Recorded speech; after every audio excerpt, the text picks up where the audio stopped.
Olá! Hoje nós vamos começar o estudo do livro de Isaías, que é o primeiro livro profético. O conceito de profecia é introduzido no Antigo Testamento pelo relacionamento entre Moisés e Arão. Quando Moisés se recusou a falar, Arão foi designado por Deus como porta-voz de Moisés em Êxodo 4, versículos 12 a 16. Arão seria a boca de Moisés para falar por ele. Mais tarde, o papel de Arão é descrito como o de profeta de Moisés em Êxodo 7, versículos 1 e 2. Da mesma forma, o profeta de Deus é aquele que transmite as palavras de Deus. Embora Deus não seja incapaz de falar, como foi demonstrado nos episódios da sarça ardente, da entrega da lei no Sinai e da voz suave ouvida por Elias, o Senhor escolheu enunciar as suas palavras ao seu povo através da voz de seres humanos, que são seus agentes de revelação. A história da profecia do Antigo Testamento é geralmente dividida em três períodos principais. Os profetas que exerceram seu ministério durante os primeiros anos da monarquia em Israel e em Judá nos são conhecidos somente pelo que deles se registrou nos livros históricos. Profetas muito importantes para a história de Israel, como Samuel, Natã, Elias e Eliseu, pertencem a esse período pré-clássico da profecia israelita. Como eles não registraram suas profecias em livros separados, esses profetas são, em geral, lembrados mais pelos seus feitos do que por suas palavras. O período chamado clássico da profecia israelita, compreendido entre os séculos 8 e 7 a.C., conheceu as primeiras coleções de profecias registradas. Durante esse período, os profetas parecem agrupar-se ao redor de duas grandes crises: a queda de Israel diante dos assírios, que são os profetas Amós e Oséias em Israel e Isaías e Miqueias em Judá, e a queda de Judá diante dos babilônios, pelos profetas Sofonias, Naum, Abacuque e Jeremias. Por último, temos os profetas exílicos e pós-exílicos, que proclamaram a palavra de Deus ao povo durante os obscuros anos do exílio na Babilônia, que são Ezequiel e Daniel, e durante o período da restauração de Judá na Palestina, que são Ageu, Zacarias e Malaquias. As palavras dos profetas são a mensagem de Deus ao povo de Deus. Isaías é merecidamente conhecido como o profeta evangélico, visto que apresenta a mais completa e clara exposição do evangelho de Jesus Cristo que se pode encontrar em qualquer porção do Antigo Testamento. O cenário histórico do ministério profético de Isaías, filho de Amós, foi a cidade de Jerusalém durante o reinado de 4 reis de Judá: Uzias, Jotão, Acás e Ezequias. O rei Uzias morreu em 740 a.C. e Ezequias em 687 a.C., de forma que o ministério de Isaías se estendeu por mais de meio século da história de Judá.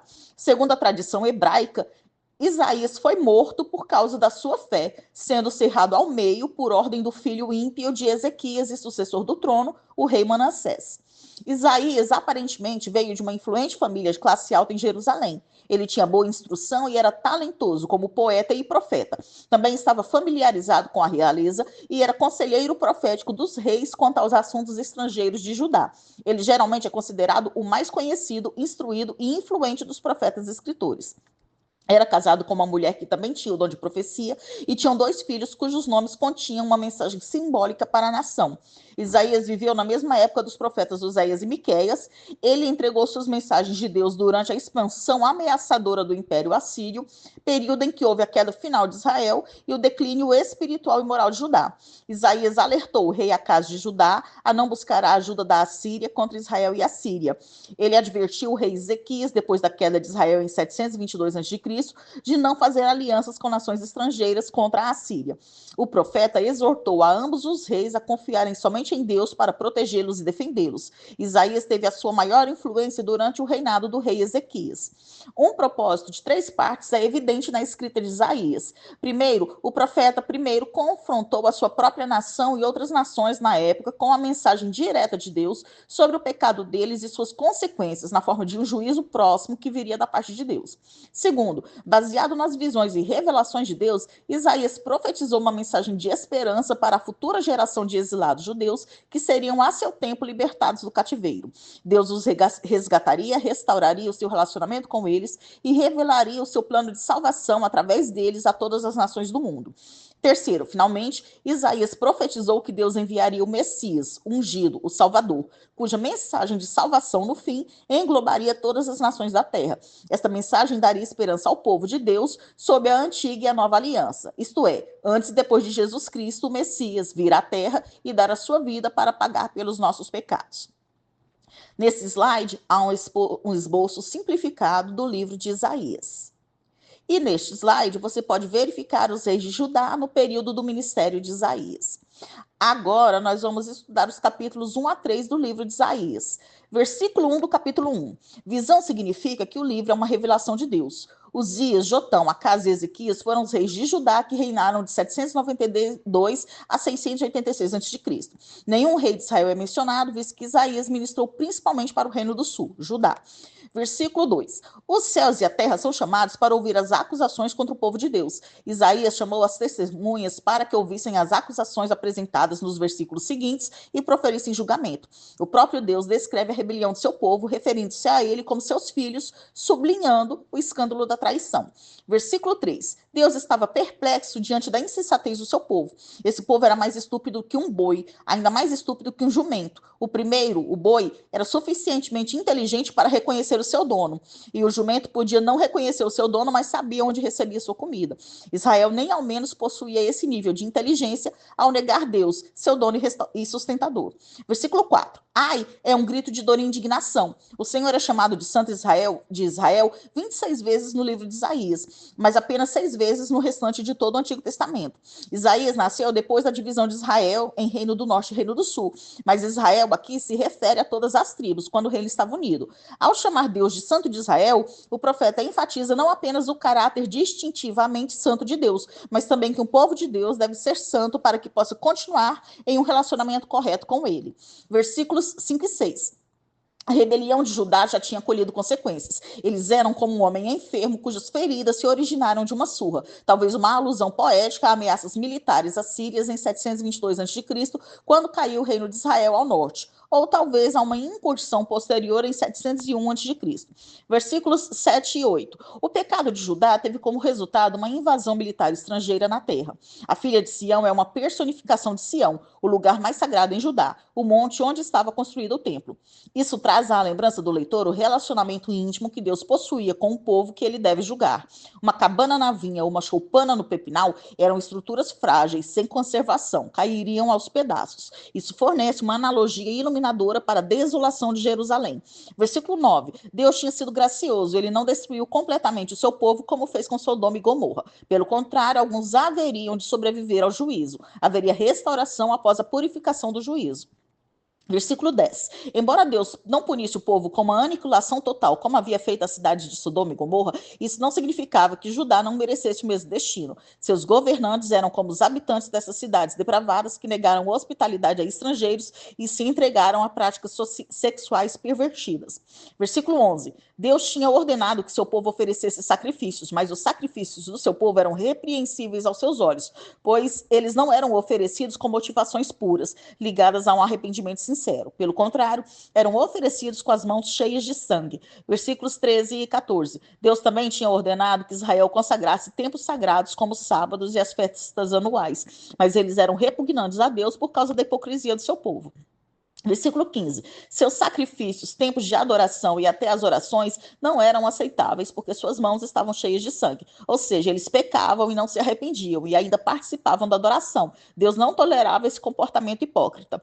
Versículos 16 e 17. Há uma prescrição para a mudança, o arrependimento. A metáfora para a transformação aqui é uma boa lavagem. A transformação inclui a cessação das más ações, bem como o requisito das boas obras. As boas obras são definidas como justiça social, em especial resistir aos opressores e promover o interesse dos vulneráveis, como o órfão e a viúva. Versículos 18 e 20.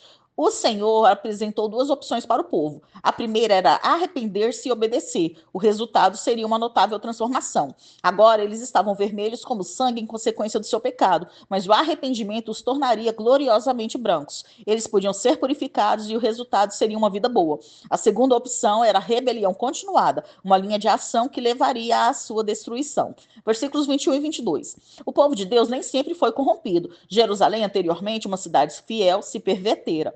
A idolatria, ou seja, a adoração de falsos deuses, é muitas vezes descrita como uma forma de adultério. Escórias e licor ou vinho aguado são símbolos de impureza.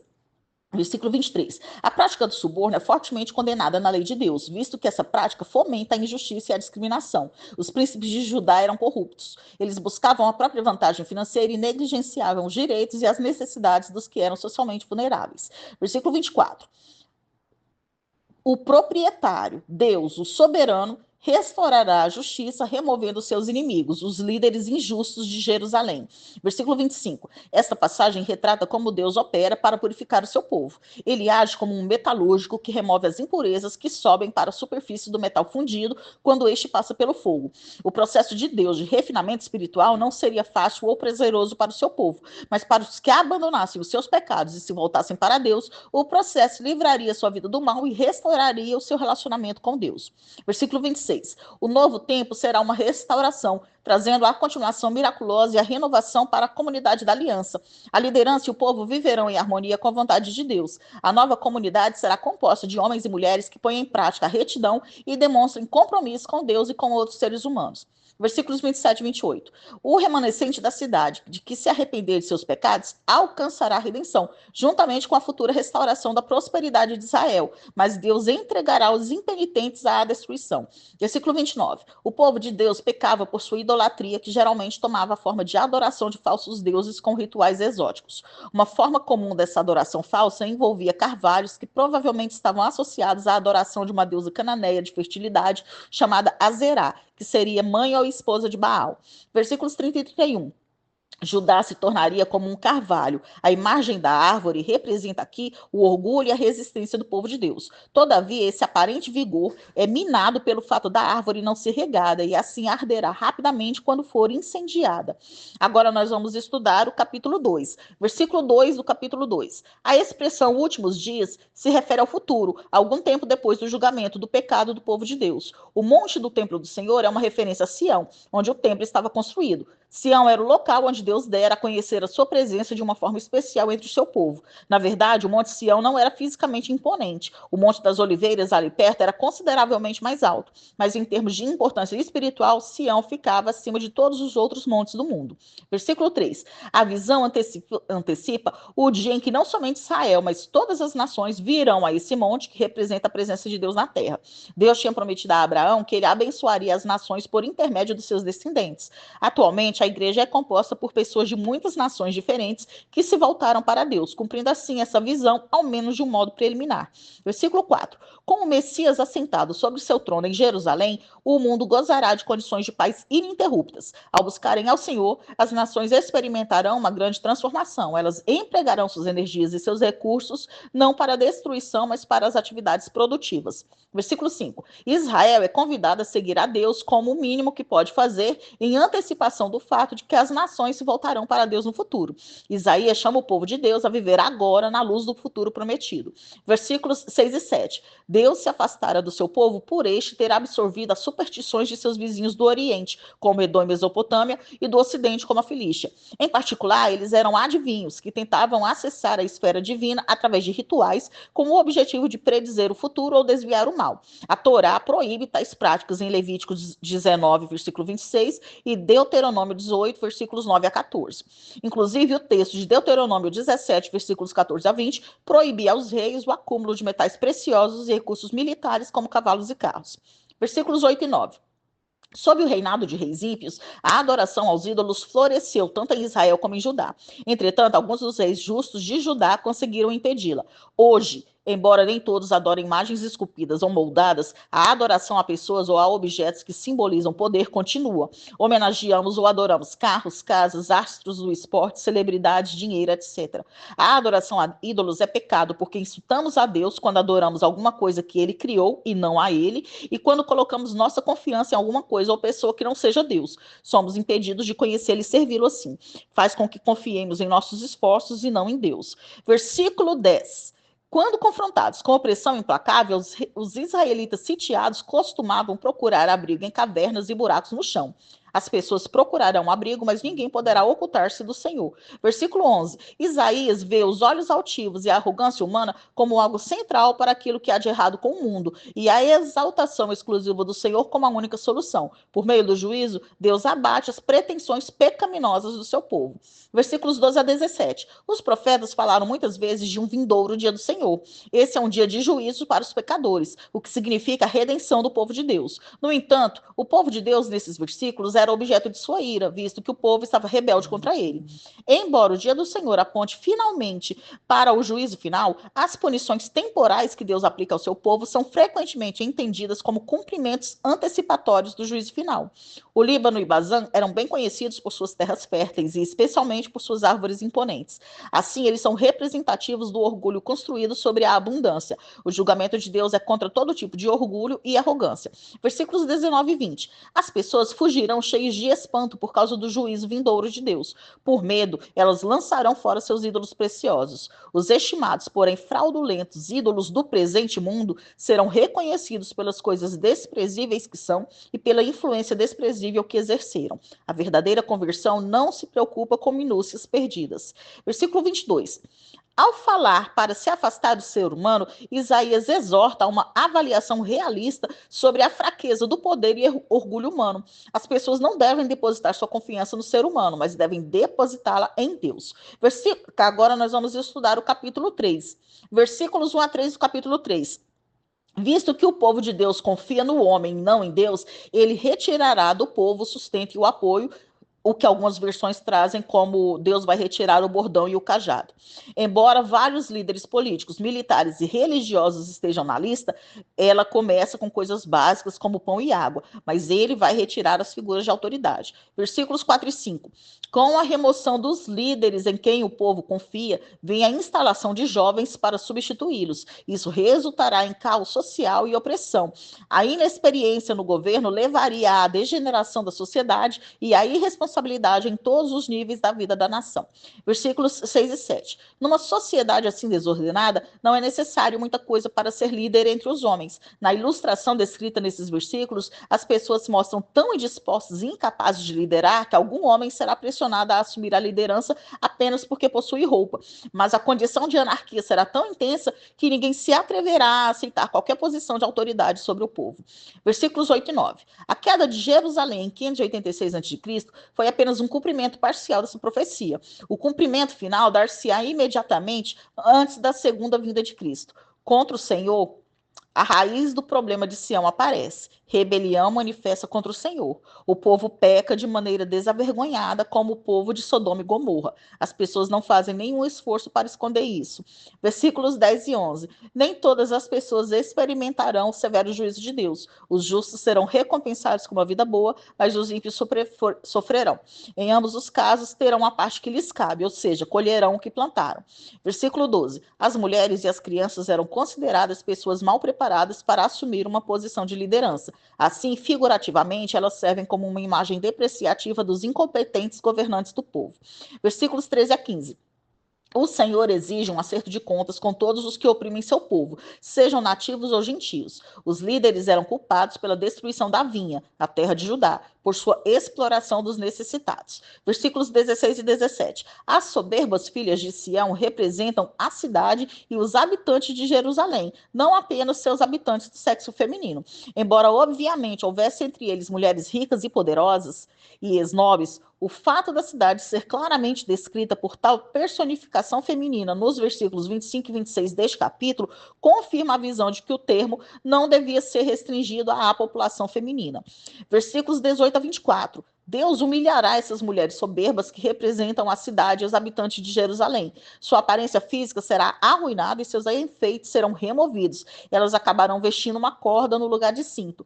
Embora essa linguagem deva ser entendida figuradamente como se referindo à cidade de Jerusalém, ela também possui uma significação literal. Mulheres ricas, belas e bem vestidas serão reduzidas a tal estado em meio ao futuro cerco militar. Versículos 25 e 26. Isaías faz um resumo predizendo a derrota dos homens na guerra e o esvaziamento de Jerusalém, aqui personificada como uma mulher abandonada, pois se assentar no chão é uma posição que mostra grande angústia. Nós terminamos aqui o estudo dos capítulos 1 a 3 do livro de Isaías.